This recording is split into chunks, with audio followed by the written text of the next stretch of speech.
इस राजपत्र में कुछ भी ऐसी चीज नहीं है जिसको उठा के कोर्ट ने बोला है कि फर्जी उठा के फेंक दो। अगर मैं अभी फेंक दूं तो पुलिस प्रशासन बोलता है कि आपको जेल में डाल देंगे। कोर्ट ने उठा के फेंका है इसको। करोड़ों युवाओं के साथ धोखा हुआ इस राजपत्र के चक्कर में। गांधी जी भी आखिरी में करो या मरो का नारा दिया था। मेरे पास सिर्फ एक ही रास्ता रहेगा कि मैं अपने जीवन को समाप्त करूं। कमेटी से संतुष्टि की बात तब होगी सर, वो कुछ बोले तब। वो बोले कि हम अपना बेस्ट देंगे। कब देंगे बेस्ट? जब यहाँ पर 2-4 लोग मर जाएंगे तब बेस्ट देंगे। तो मैं हाथ पैर जोड़ लिया, रो लिया, गा लिया। अब क्या करूं?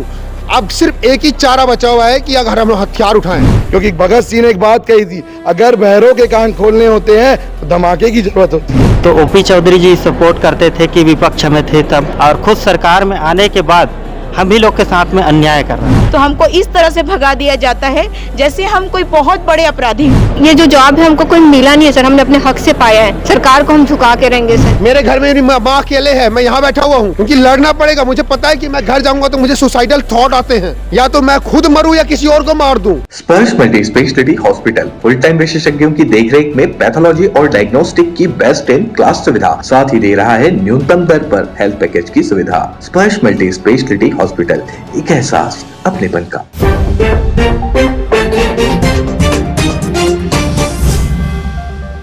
नमस्कार, मैं हूं मयंक चतुर्वेदी और आप देख रहे हैं तीरंदाज। बीएड बर्खास्त शिक्षकों के बारे में आपको बहुत अच्छे से मालूम होगा कि 18 महीने की नौकरी करने के बाद सरकार की गलत नीतियों और गलत कमिटमेंट के कारण आज वो बर्खास्त हो चुके हैं और सड़क पर बैठे हुए हैं। 18 महीने की नौकरी और उसके बाद जनवरी में यानी 1 जनवरी को उनको बर्खास्तगी का तोहफा मिला और उसके बाद से 2 महीने 10 दिन से लगातार आंदोलन जारी है। आप देख रहे होंगे कि ये जो हमारे पीछे जितने भी शिक्षक बैठे हुए हैं ये सब बीएड के बर्खास्त शिक्षक हैं, सहायक शिक्षक थे जिनकी नियुक्ति करीब 1.5 साल पहले की गई थी।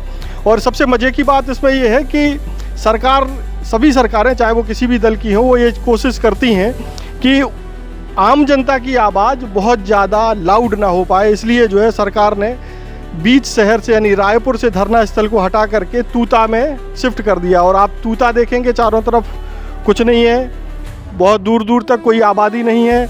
एक तरफ ज़रूर कुछ श्रमिकों के मकान दिखते हैं, लेकिन देखा जाए तो तूता के बारे में अगर हम ये कहें कि एक कहावत है कि नक्कर खाने में तूती की आवाज़, तो वो इस तूता में चरितार्थ होती दिखती है, क्योंकि यहाँ सुनने वाला कोई नहीं है।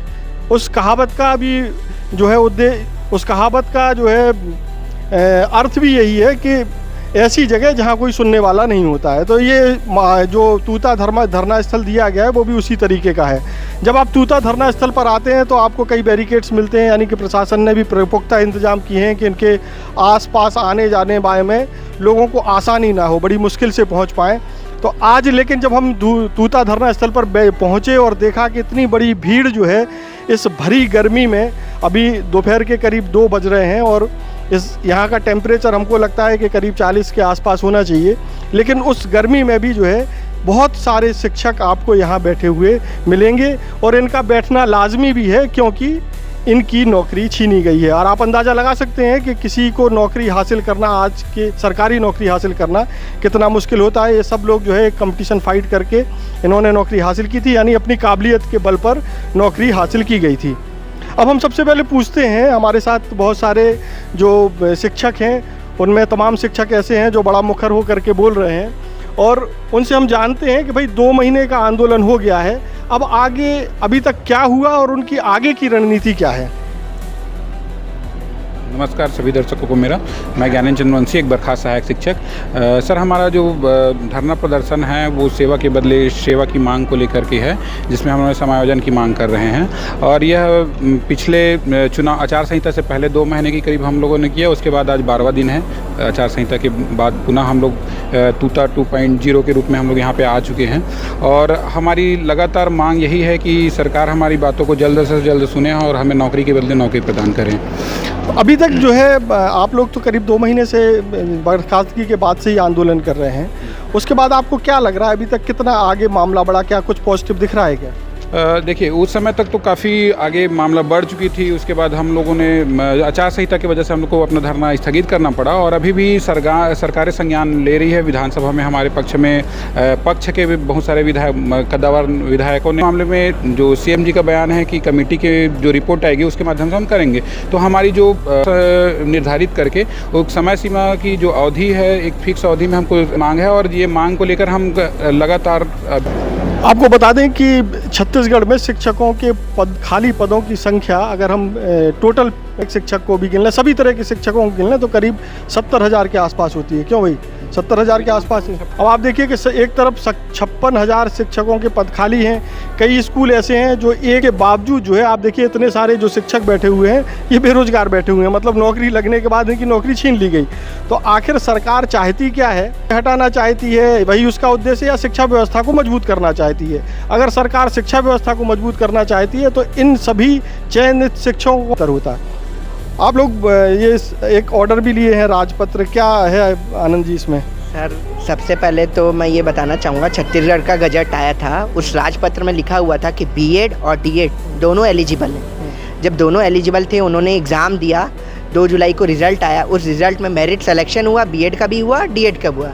जो अच्छे रैंक ले उन लोगों का सिलेक्शन हुआ, उन लोगों का सिलेक्शन होने के बाद उन्हें ज्वाइनिंग दी गई।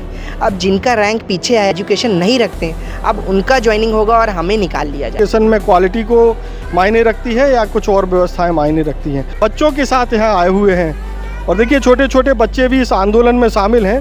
हम इन टीचर से ही बात करेंगे कि वो मतलब इस बच्चे मैं अपने परिवार में अकेली कमाने वाली थी सर, और उसके बाद ही नहीं है कि मैं यहाँ पर आंदोलन में ना बैठूँ। मेरे पास आंदोलन में बैठने का एक यही रीज़न है कि मैं अपने घर में अकेली कमा के मैं उनका भरण पोषण कर रही थी। आज जब मेरी नौकरी चली गई है तो मेरे पास और क्या रास्ता बचा हुआ है? अगर कहाँ से मिलेगी? अगर मैं अपने हक़ के लिए खुद ना लड़ूं तो मुझे अपने परिवार को चलाने का रास्ता कहाँ से मिलेगा? मैं एक आदिवासी परिवार से हूँ और अपने परिवार में जैसे लगा हुआ था, मैंने उसको छोड़ करके यहाँ पर जो है सरकारी नौकरी है ये सोच करके मैं आई, सुरक्षित हो जाएगा। लेकिन मुझे नहीं पता था कि मैं सुरक्षा की रास्ते पे चलते हुए असुरक्षा की ओर जा रही हूँ। आज मेरा जीवन अंधकार से भरा हुआ है सर, सिर्फ एक कारण से कि जो है जब हमने भारत का राजपत्र देखा था तो परीक्षा पास की तब भी जो है हमारा राजपत्र मान्य था। लेकिन जब हमारी नियुक्ति का समय आया तो नियुक्ति की जो नियुक्ति पत्र था उसमें एक जो है क्लॉज लिख करके दे दिया गया कि बीएड जो है वहाँ पर की जा रही है, वो नियुक्ति जो है सुप्रीम कोर्ट के आदेश के अधीन रहेगी, कोर्ट के आदेश के अधीन रहेगी। तो ये होने के बाद भी मैं जो है इस जॉब में नहीं आना चाहती थी, लेकिन कभी ऐसा हुआ नहीं था। इस वजह से मेरे अभी भी सरकारी जॉब में आने के बाद किसी को नहीं निकाला जाता है। बार बार मुझसे यही बात कही गई कि कभी भी सरकारी जॉब में आने के बाद विश्वास किया कि हाँ आज तक नहीं निकाला गया है तो नहीं निकाला जाएगा, इसलिए मैं उस संविदा जॉब को छोड़। ये हुआ कि मैं ना तो संविदा जॉब की रह गई और ना ही मैं सरकारी जॉब में रह गई सर।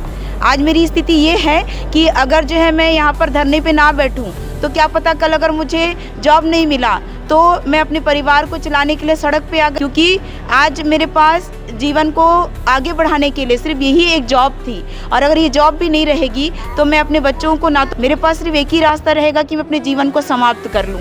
और मैं एक माँ होने के नाते ना तो मैं आगे कोई ऐसा कोई कदम उठा सकती हूँ, तो मुझे सरकार ये बताए। हाँ, आज मुझे ये भी सुनने के लिए मिल रहा है कि आज तुम्हारे जो है जॉब नहीं है तो तुम घर छोड़ के चले जाओ अपने दोनों बच्चों को लेकर के। और सबसे बड़ी बात सर, यहाँ पर मेरा कोई नहीं है सिवाय मेरे पति के। बोल दिया गया कि आप अपने बच्चों को लेकर के चले जाओ। मेरे माता पिता भी यहाँ नहीं रहते, मैं कहीं और से मेरा रहते हैं। मेरे पिता का स्वर्गवास हो चुका है, मेरी केवल माता रहती है जो कि पेंशन से अपना जीवन जी रही है। तो अगर मेरा जॉब नहीं है तो ना मेरा घर है ना मेरी माता के पास मैं जा नहीं सकती, तो मुझे ये बताइए मैं जाऊं किसके पास? तो हमको इस तरह से भगा दिया जाता है जैसे हम कोई बहुत बड़े अपराधी हों। तो देखिए कि किस तरीके की स्थिति है। बहुत सारे जो बर्खास्त शिक्षक हैं, नौबत आ गई है। और भी हमारे साथ शिक्षक हैं जिनके पास जो अपने बच्चों के साथ इस भरी गर्मी में धरने पर बैठे हुए बैठना पड़ेगा। हमारे पैर में चोट है। मासूम बच्चे के साथ भरी गर्मी में बैठी हुई हैं। उनको भी हम जानना चाहते हैं कि वो बच्चे को लेकर के आने की उनकी क्या। मैं भी एक बीएड सहायक शिक्षक हूँ और मुझे बहुत ही दुख लगता है कि हम बीएड धारी सहायक शिक्षकों का जॉब मैं बहुत तैयारी कर रही थी अपने कि मैं कुछ करूं, अपने पैर में खड़े होऊं, पर 2009 से मैं दिला रही थी शिक्षक वाला, पर क्या, और ऐसा लगता है मेरे को कि हम बीएड धारी सहायक शिक्षकों के साथ बहुत बड़ा अन्याय हुआ है। हमें न्याय दे। मैं करबद्ध निवेदन करती हूँ शायद सरकार से कि हम बीएड धारी सहायक शिक्षकों को करें। तो ऐसे बहुत सारे शिक्षक हैं जो अपने बच्चों के साथ आए हुए हैं और उनका एक अपना अपना दर्द है। इसके अलावा एक और बड़ी रोचक चीज़ है कि कुछ जो बीएड के जो बर्खास्त शिक्षक हैं उनके साथ उनके पेरेंट्स भी आए हुए हैं, माता पिता भी इस धरने में शामिल हैं या कुछ करने की कोशिश करेंगे कि वो क्या सोचते हैं और उनकी आगे की रणनीति क्या है। ये बच्चा आपका है क्या? किसका बच्चा है ये? इनका है। तो ये भी धरने में शामिल होने आया है, ठीक है। तो अब घर में किसको छोड़ करके क्यों नहीं आए?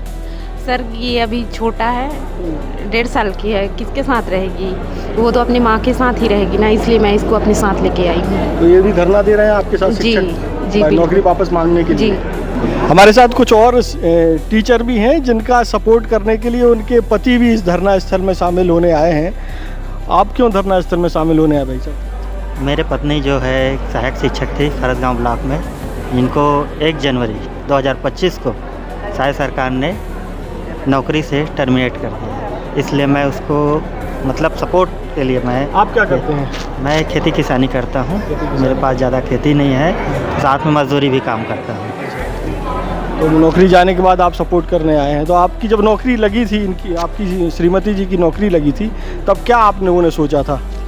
वही सोचा था सर कि हमारे परिवार में एक अकेली यही है गवर्नमेंट जॉब पाने वाली। हमारा परिवार छोटी सी बच्ची है, उसका मतलब अच्छा से पढ़ाई लिखाई हो सके, यही सोच के हम लोग इस सरकारी नौकरी के बारे में सोचे थे।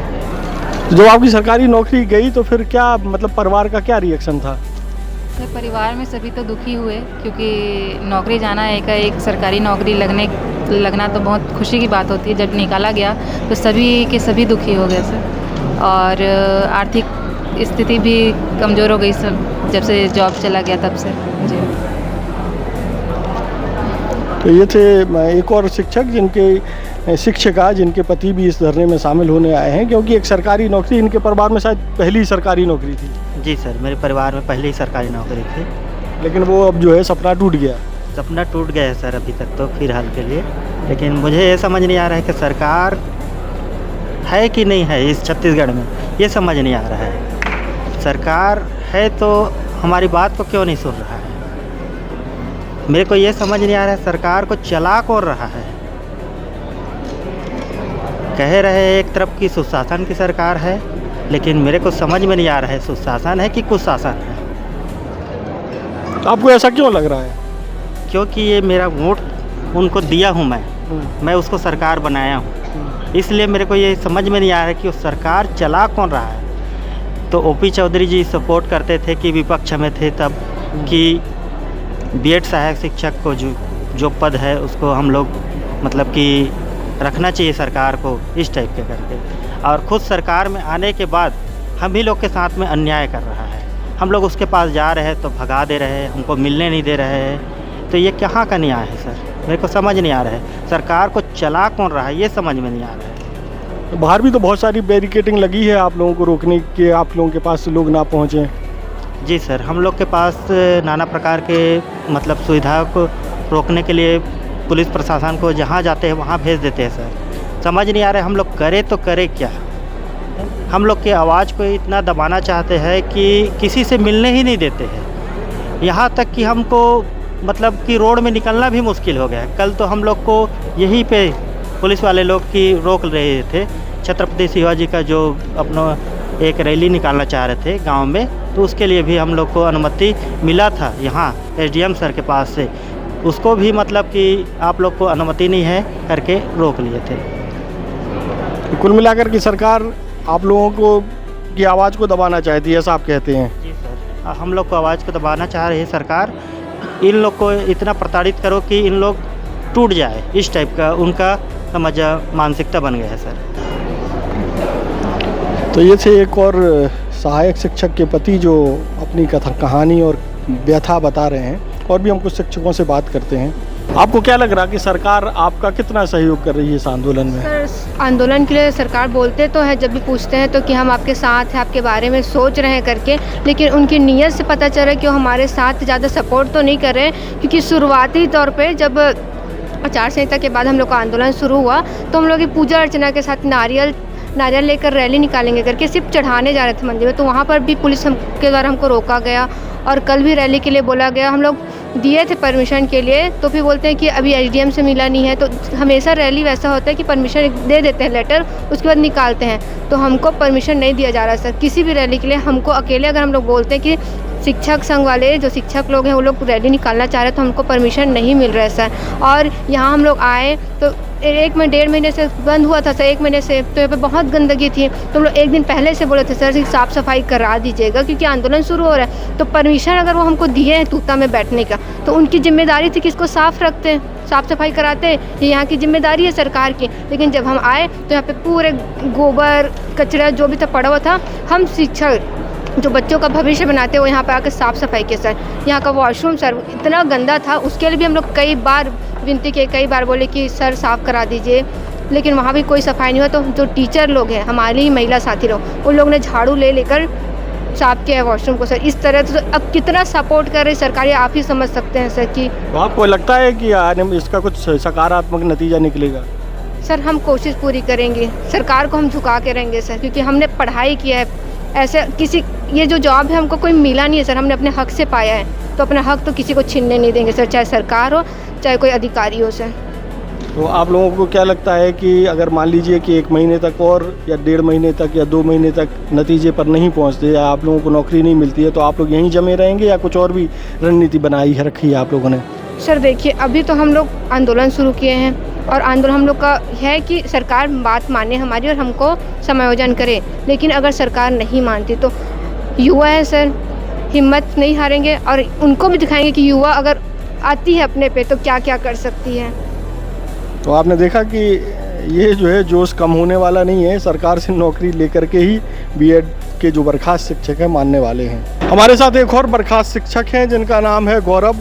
बहुत सीधे साधे दिख रहे हैं गुप्ता जी, और हम इनसे जानना चाहते हैं कि अगर 1.5 महीने के 2 महीने का आंदोलन हो गया है, अभी तक तो कुछ हाथ आया नहीं है, आगे क्या बी प्लान क्या है, क्या करेंगे आप?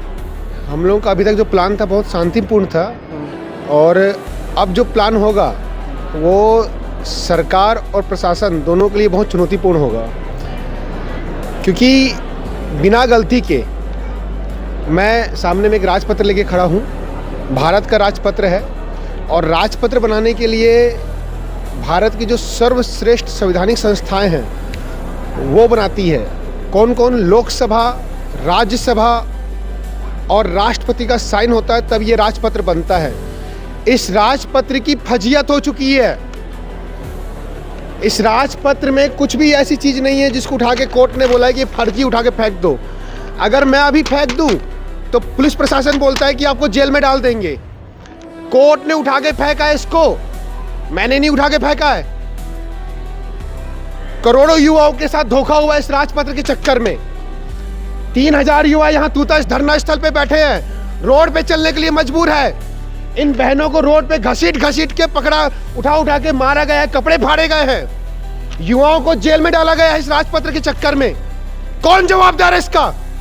शासन की प्रशासन, क्या न्यायपालिका? मैं बार बार एक ही चीज बोल रहा हूं कि सुनो हमारी बातों को।